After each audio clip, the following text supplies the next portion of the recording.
Cookie Monster. You can barely fucking eat a small fry and 3 chicken nuggets from McDonald's. I think you need to rethink your life right now. Rethink your Muppet. Coming to you live from the Niche Nook Studios, brought to you by the power of the internet and her, my child's therapist, my need for caffeine and human communication on a fortnightly basis. It's the Niche File.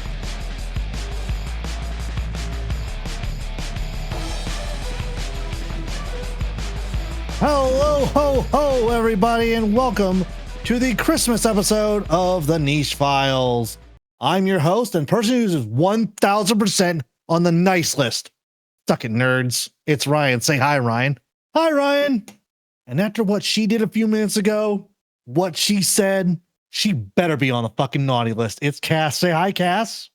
Hi, Cass. I think she's on the nice list. Santa, I need a hint, please. It's Cody. Say hi, Cody.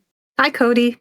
Welcome to the final episode for the year. I'm saying it right now. I need a break to recharge my batteries. About to go on vacation from work. I don't want to have to think outside of the 5-foot space that I call my safe space. It's basically, what the fuck are you eating? It looks like a fucking fruit roll up, but it's still just rolled up.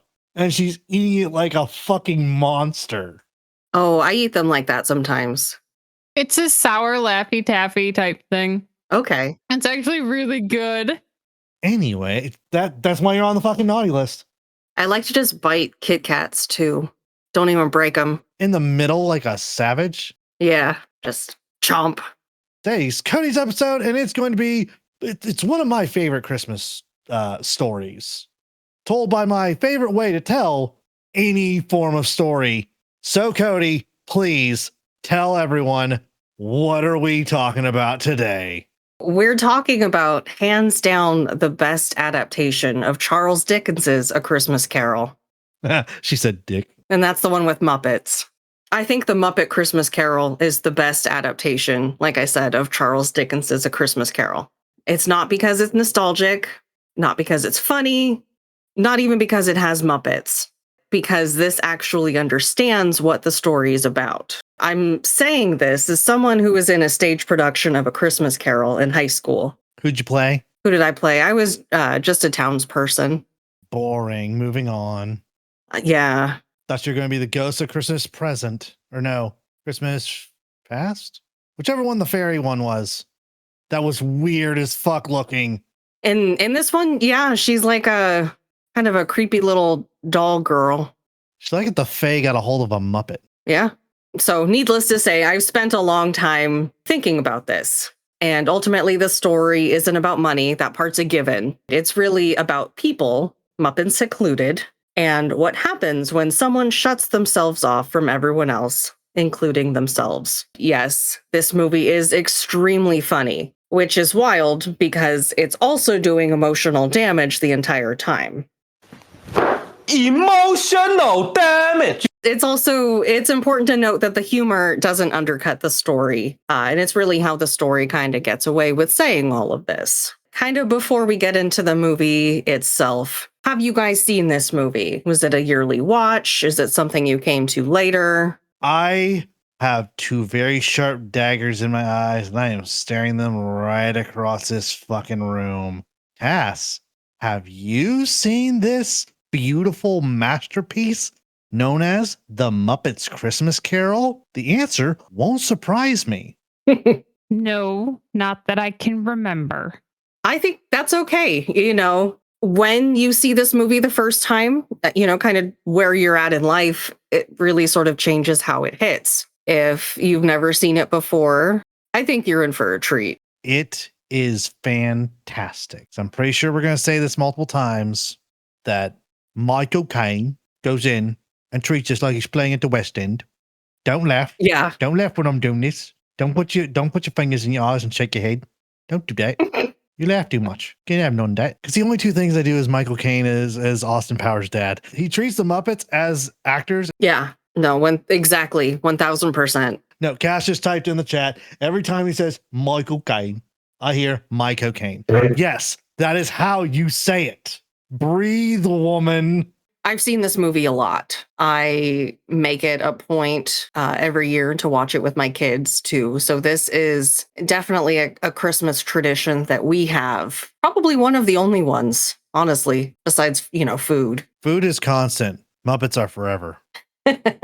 Kind of like the Thanksgiving episode. I thought it might be kind of neat to talk about our sort of traditions and experiences too. When we say traditions, are we talking about back in the day or currently? Both. Why not? Either or. Because I would have to relive trauma. Anyway. Fair. Whatever you want. Growing up, we would always go to Mama and Papa's for Christmas Eve night. And that's when everyone would be giving their presents to each other. And the next day, all the gifts that got brought from Santa, we would open that following morning. And then we would have Christmas dinner or Christmas Eve dinner and then Christmas lunch the next day. Yes. Mm-hmm. We had the same stuff, 2 separate meals. Like all of it was gone. So they got another ham. Okay. We did that. Nowadays, whenever I get the girls, we cook a ham and then we figure out what else we want to do. It all depends on if I get the kids. Yeah. It sounds like a lot of work. And then we'll do whatever Christmassy stuff we do. She'll probably be watching a Muppet's Christmas Carol. Excellent choice. At least it's not 24 hours of fucking the Christmas story. Oh, yeah. Just remember, if you want to talk, you got to turn on your mic. TNT presents A Christmas Story for 24 hours. Did you guys hear they made a sequel? Yes. And then they made a fucking stage play production of it. Yes. I've actually never seen it. I've never seen A Christmas Story.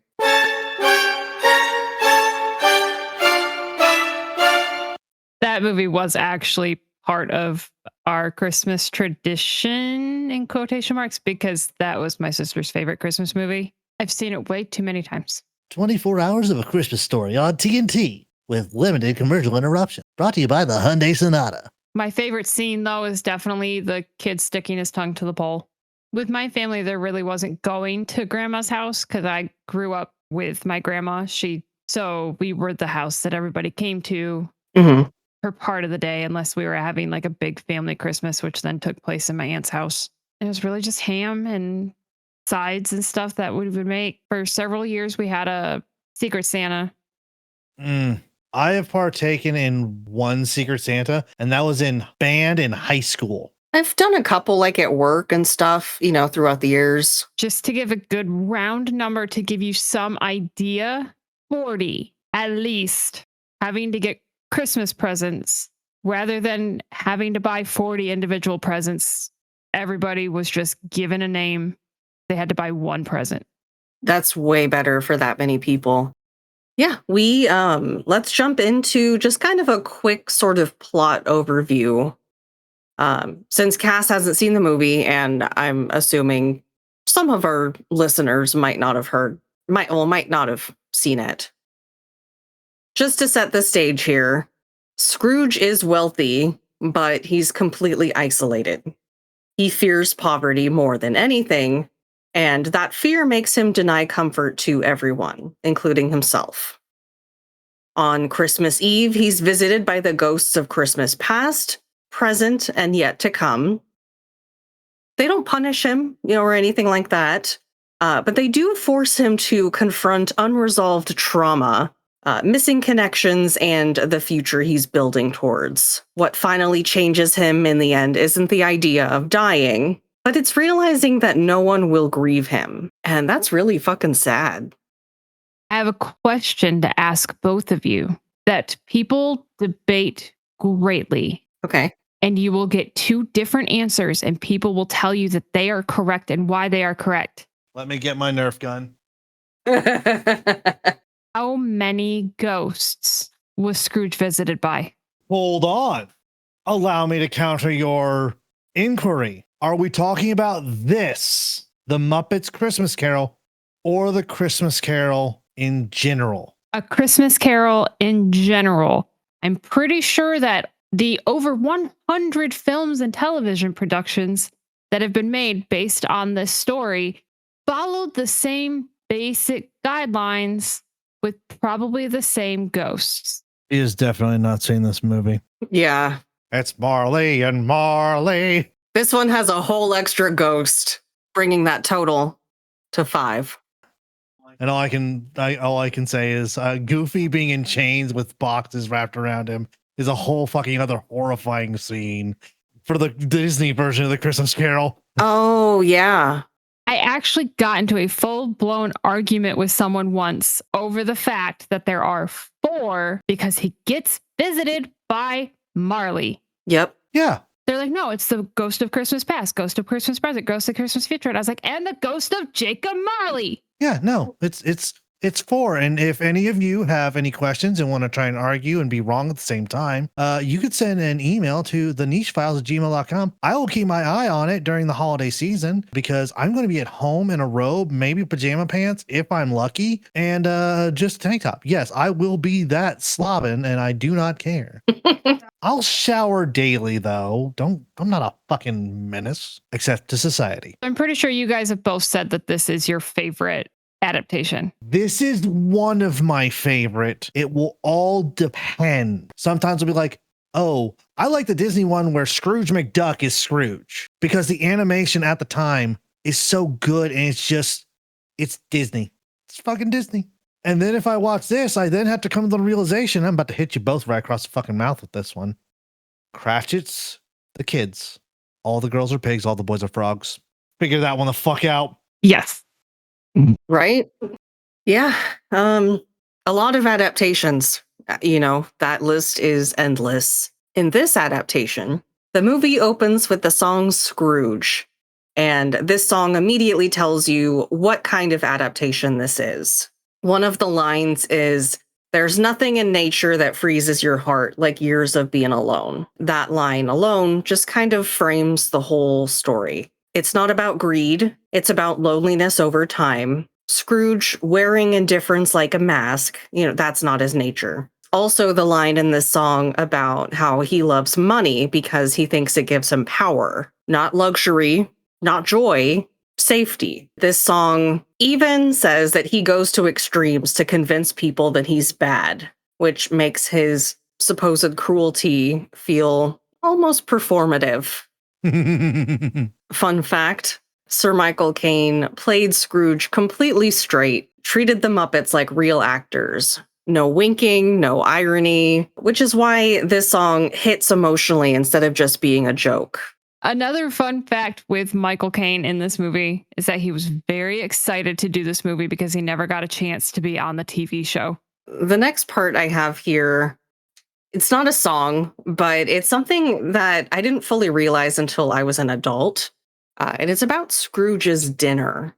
He eats bread, cheese, gruel, just alone in a cold house on Christmas Eve. For a guy that everyone says loves money, he's not enjoying any of it. He denies himself comfort, as I said, just as much as he denies it to others. Yeah, the house isn't lit up. There's no coal in the fireplace burning. Nothing. It is dark and it's nothing. He enjoys saving money so he can. Yeah. He denies his workers a lump of coal so they can be warm during their last shift on Christmas Eve. Mm-hmm. He's the definition of a penny pincher. Yeah, absolutely. And they don't make pennies anymore. That's true. Wait, would this be a pence since it's not English, since it's not American money? Maybe a shilling. I guess back then it would have been a shilling. After that, then we get to the next song, One More Sleep Till Christmas, featuring Kermit the Frog, which shows what Christmas kind of looks like for everyone else. One of my favorite lines in it, "The world is at her best when people love and care." It just kind of ultimately talks about how Christmas here isn't about stuff, it's connection, and which is exactly what Scrooge has cut himself off from and what the Cratchits themselves embody. Oh, I think we forgot to mention the most important part of this entire thing. Our narrators are Gonzo and Rizzo. Oh, yeah. And they are in the scenes every step of the way, except for one. There's one scene where they're like, no, we're out of here. Bye. They're like, this too scary. This is too scary. And they leave. Yeah, they're like, we'll see you at the end. Isn't Gonzo supposed to be Charles Dickens? Allegedly. Yes, Gonzo He's portraying himself as Charles Dickens. By doing this, it kind of preserves a lot of the original narration because they wanted to use actual words from the novella. And there's Rizzo the Rat as the sidekick. I think this is the first time that Gonzo and Rizzo were kind of put together as a duo. I feel like since then, they've been kind of inseparable. But the next song is played by the two greatest Muppets of all time. Statler and Waldorf, baby. The famous sort of hecklers doing what they do best, and that is to be petty. So Statler and Waldorf, Jacob and Robert Marley, show up as ghosts covered in chains in the song Marley and Marley. Their chains aren't punishment, they're consequences. They are what a life without love hardens into, and a vision of Scrooge's own future. Statler and Waldorf, being the Marleys, is perfect casting because they are having the best time of their lives being damned forever. Being themselves, they're not tragic, they're petty queens. It kind of makes their warning scarier and funnier. It's a good song. There was that one year where we evicted the entire orphanage. I remember the little tykes standing on the snowbank with their little frostbitten teddy bears. Oh, ho, ho, ho, ho. Where Marley and Marley, our hearts were painted black. Yeah. So, I mean, these were pretty bad guys too, you know? Scrooge obviously was sort of no innocent here, but... So the Marley brother ghosts warn Scrooge that he will be visited by 3 spirits, and the first of which being the ghost of Christmas past, who we mentioned she's that creepy young girl doll looking Muppet. So she brings Scrooge to the past. He can see everything that's happening. Everything is just kind of continuing around him, but he can't talk to them. He can't interact with them. He's just viewing them as the shadows that they are. That brings us to his old boarding school where he sees all of his little schoolmates, you know, running around asking him his holiday Christmas plans. They all realize, oh no, Scrooge doesn't go anywhere for Christmas. He's a big old nerd who just works hard. The headmaster of his boarding school sings a song that's played by Sam the Eagle with the ghost of Christmas past and this song, Chairman of the Board. We see how this kind of workaholic mindset was learned. Work above all else, productivity as morality, and labor replaces love. Scrooge, of course, didn't invent this worldview. Cough, capitalism, cough. He was taught it. You okay there? Yeah, it sounds like you got a bit of a cold. Oh, you know, just allergies. Allergic to the bullshit. Yeah, here is that fun fact we kind of mentioned earlier with Gonzo as Dickens. Having this as a storytelling device lends the original narration just the ability to be a little different than the more serious adaptations. We can't forget Rizzo the Rat as his sidekick. So this next song here, I wasn't sure if I was going to include it in the synopsis here. If you're watching it on Disney, it's not included in their cut. This song was originally cut from the theatrical release because Disney executives thought it was too sad for kids. It did appear in some home video editions, but in 2022, the original negatives were rediscovered for restoration in subsequent anniversary editions. Depending on how and when you saw it, you might have had a different experience watching this movie. A lot of people online have said when they saw it as a kid, they thought Scrooge kind of turning around and sort of changing his tune happened really fast. And that's because they didn't have the benefit of this really sad, really beautiful song. When you first saw this, Ryan, do you remember if you had this version? I have slept and drank since then. So no, I didn't even know this song even existed because when I went through the script, I looked at it, I go, what? Did I miss something? Did I get Mandala affected? And Martina McBride, yeah, she, I believe, covered it for the end credits. But this song really is the emotional core of the movie, and it's primarily sung by Belle, Scrooge's lover when, you know, he was young. Here at this song, there's really kind of a pivot in terms of the comedy and the humor. You can feel them back off a little bit here, and that's how you know things are about to hurt.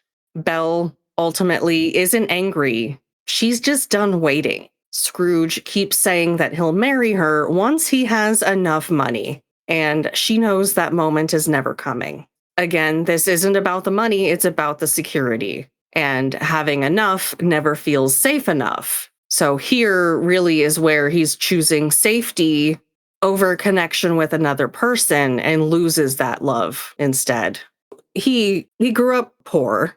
I mean, not super poor, because obviously he went to a boarding school. No, poor enough for him to want to work hard, do what he can to get out of that situation and better his life and Belle's life. It never feels like enough. He has to keep moving that goalpost in order to really feel secure. And that's not going to happen. Who's going to therapy back then? After that, Scrooge is feeling his heart break again. Basically, he tells the ghost of Christmas past to go away. He needs some space. So she leaves. He finds himself with the ghost of Christmas present. I love this fucking ghost. There's a guy in a full-blown fucking suit. He's great. He is actually Santa.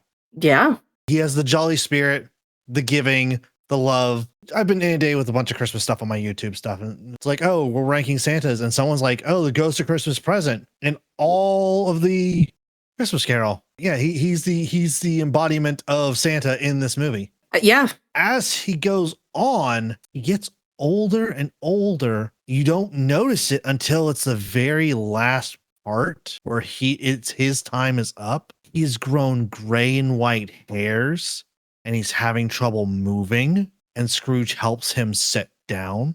Mm-hmm. And you just see him get old and fade away. I love that you brought that up. The present, it's the here and now. Such a short, fleeting moment. The ghost himself mentions that 1,800 of his brothers have come before him. The ghost of Christmas past, she's old. Straight up has said she can remember things going back 1,900 years. So this is really just kind of a stark contrast to that, hey, here's this guy, this ephemeral, in the moment Christmas present. It's an interesting distinction there. I love that.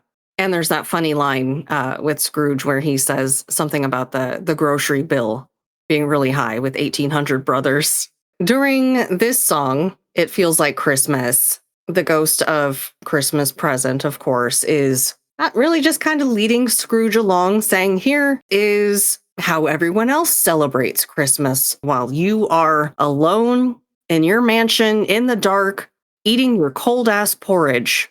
Here's how these, poor people, the Cratchits are poor. They are emotionally wealthy in a way where Scrooge is emotionally bankrupt. That's why ultimately he's becoming kind of envious of them. All of this is happening while Rizzo, the rat, is committing health code violations in the background. He has fallen down the chimney, lands right on the Christmas goose that Miss Piggy, aka Emily Cratchit, is cooking for their sort of Christmas feast. It's spinning, it's rotisserieing, and he's just dancing along it. How would you describe what he's doing? Footloose and fancy free.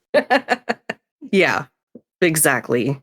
One thing that this movie does do well is it never lets you forget that it's a comedy, even when it's making a really sincere point, with something like this.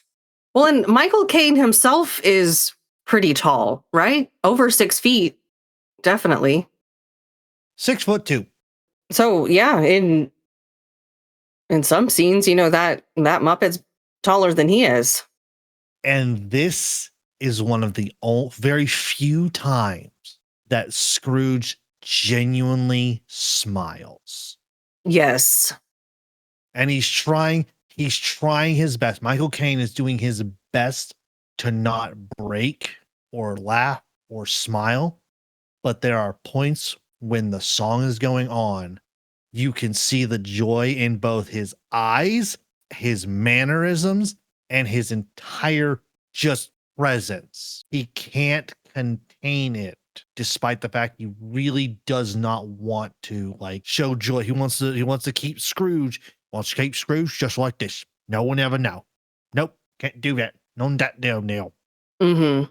Yeah, it's a very different Ebenezer Scrooge in the first part of the movie compared to the second part. This is a really good pivot there from emo, sad, lonely Scrooge to, okay, he's sort of thawing out a little bit. He's no longer so frozen, icy hearted until, the very end where he's this very warm, friendly guy. So here we're kind of in that middle there. The next song I have here, it's called The Christmas Scat. It's technically a song featuring Kermit and Robin the Frog. And it's just a short little ditty. They're walking down the street, coming home from church, I believe it was. So after the Christmas Scat, Tiny Tim and Bob make it home from church, and they are greeted by the whole Cratchit family. They have, I think it's, 2 daughters and the 2 sons. Yeah, and all the girls are pigs, all the boys are frogs. But they have a very cute feel-good song called Bless Us All. In it, they are kind of singing about the things that they love and that they're grateful for and appreciate having in their lives, like the loving family, being home, being together. And it's really cute, very sweet, and Scrooge is touched. And at the very end of the song, Tiny Tim starts coughing. He's dying, remember?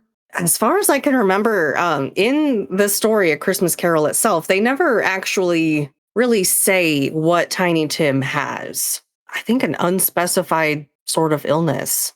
I think it's implied that it's malnutrition. Yeah. And I think we could make some educated guesses as to what it might be. At that song, Scrooge, he's very concerned. And he asks the ghost of Christmas Present, what happens to Tiny Tim? Does he die? Does he make it? I need to know. The ghost of Christmas Present says that he can see shadows of the crutch and an empty chair by the fireplace, indicating that, spoiler alert, Tiny Tim is not going to make it. With this, Scrooge then meets our next ghost, the ghost of Christmas Yet to Come. This part that we're about to go over, it's not about dying. That's not why he's scared. Everyone dies. The horror here that he needs to face is that no one will miss him. No one will grieve him, and no one will ever speak his name with love once he's gone. That's the future he has to look forward to thanks to his emotional isolation, which is really kind of wild because 5 minutes ago, a frog was singing. I mean, this part hits kind of hard after the ghost of Christmas Present leaves. Scrooge is greeted with this Grim Reaper, essentially, who kind of walks him through the town where some of his former associates are discussing his funeral, how nobody's probably going to show up, and the only reason they might show up is if there's a free lunch. I kind of wanted Animal to be the ghost of Christmas Yet to Be. And the entire time he's silent until the end, he goes, "Ah, Scrooge!" And that would just shock him back. Right? No, that's a direction. That was part of the original plan. What? Really? I can't. You can't. You cannot joke about anything. Why do you people do this to me? I want things in life. Simple things. Make stupid joke. No, that was the original thing. Wow. Wow. I need to hear more about this. It was supposed to be like before they kind of rewrote the script a little bit and changed Muppets around and stuff. It was supposed to be Robin as the ghost of Christmas Past, Miss Piggy as the ghost of Christmas Present, and either Gonzo or Animal as the ghost of Christmas Yet to Come. I hate it. Sorry. Bye, Scrooge. Those are choices. I'm glad they ended up going the direction that they did. There's also another part here. After with the pig business associates, they keep kind of walking down, and in this alley, sort of a shady spider, but in this case, these Muppets are selling the bed curtains of Ebenezer's bedroom, the curtains that go around his bed. They're selling the like buttons or cufflinks that were kind of right on his bedside table. I think the blanket off his bed too. And the merchant makes a comment about how it's still warm. So Scrooge, he has his whole little meltdown, yelling at the Grim Reaper, please, is this set in stone? Like, can this be changed? I don't want this to be my future. He ends up waking up, finding out that the three spirits were able to complete everything in one night. He yells at the little orphan bunny boy outside, asking what day it is. His name is Bean. Yells at him, hey, is that Christmas goose still at the store? I want you to buy it for me. I'll give you a shilling. No, wait, make that 5 shillings. They go to the Cratchits. They're singing a happy little song during the whole thing because the town, they're starting to see, hey, okay, Scrooge isn't such a bad guy. During this song, it's really showing what Scrooge's redemption actually looks like. In this song, one of the best lines is, if you need to know the measure of a man, you simply count his friends. Scrooge's joy here, though, in this song, isn't a result of his guilt. It's relief at the whole situation. He opens his front door and makes his way to the Cratchits. By doing so, he's choosing people for the first time in his life. He's not subtle about anything in this song. He's actually doing way too much. But that's the point. Redemption itself isn't dignified. Sometimes it's loud, embarrassing. Sometimes you're surrounded by a fuck ton of Muppets. That is in the script. It sure is. That was my favorite part writing it. During this whole kind of, very, very happy sequence, Scrooge is knocking on the Cratchit's door. He tells Bob, oh, so here's where you've been all night. You weren't at work this morning, as we discussed. Bob, Kermit, he's this meek sort of little guy. And he's like, well, actually, yeah, we did discuss it and said we'd have the day off. Ebenezer goes, who, I? Ebenezer Scrooge? I said such a thing? I'm paraphrasing here. Basically, gaslighting in a joking sort of fashion that Bob entirely missed his shift. Miss Piggy, in her full ride or die fashion, starts yelling at Scrooge, basically saying, if you're going to come here to our house on Christmas, you can just leave. Then Scrooge kind of drops the bomb that he's actually giving Bob a raise and paying his whole mortgage. So this whole sequence sort of kind of reframes the idea of wealth entirely, in the sense that home isn't a place, it's a sense of belonging. These experiences, and right now, is really kind of where we're seeing that Scrooge is finally understanding that. They're all singing the finale. It's very sweet, very wholesome. It feels like Christmas. So the just final sort of closing thoughts here about the synopsis and the movie in general, that Scrooge was never evil. He was traumatized. He was afraid. And that fear made him lonely. Money doesn't make you wealthy. Love does. And somehow the adaptation that really understands that the best is this one with Muppets. Cass, would you watch this adaptation? So the funny thing is that the more you guys were talking about it, the more I'm like, I think I've seen this. Okay. There is no you think. You either have or have not. Now that we're done with the movie overall, we are now back to my excessively large, stupid question. Which Muppet are you? Cass. I think we should all take this quiz. What quiz? Oh, don't fucking tell me there's a goddamn quiz. It's only 10 questions. Where did my Discord go? Any Jim Henson affiliated property. But I do feel like I am Bluto because I'm very klutzy. Cody? I think I'm just going to stick to the, like the Muppet Show and just keep it simple. I'm going to say Miss Piggy. I have always thought she was like so cool. Like unironically, I love her. I think I would be Baby Sinclair from Dinosaurs. Win. The mama.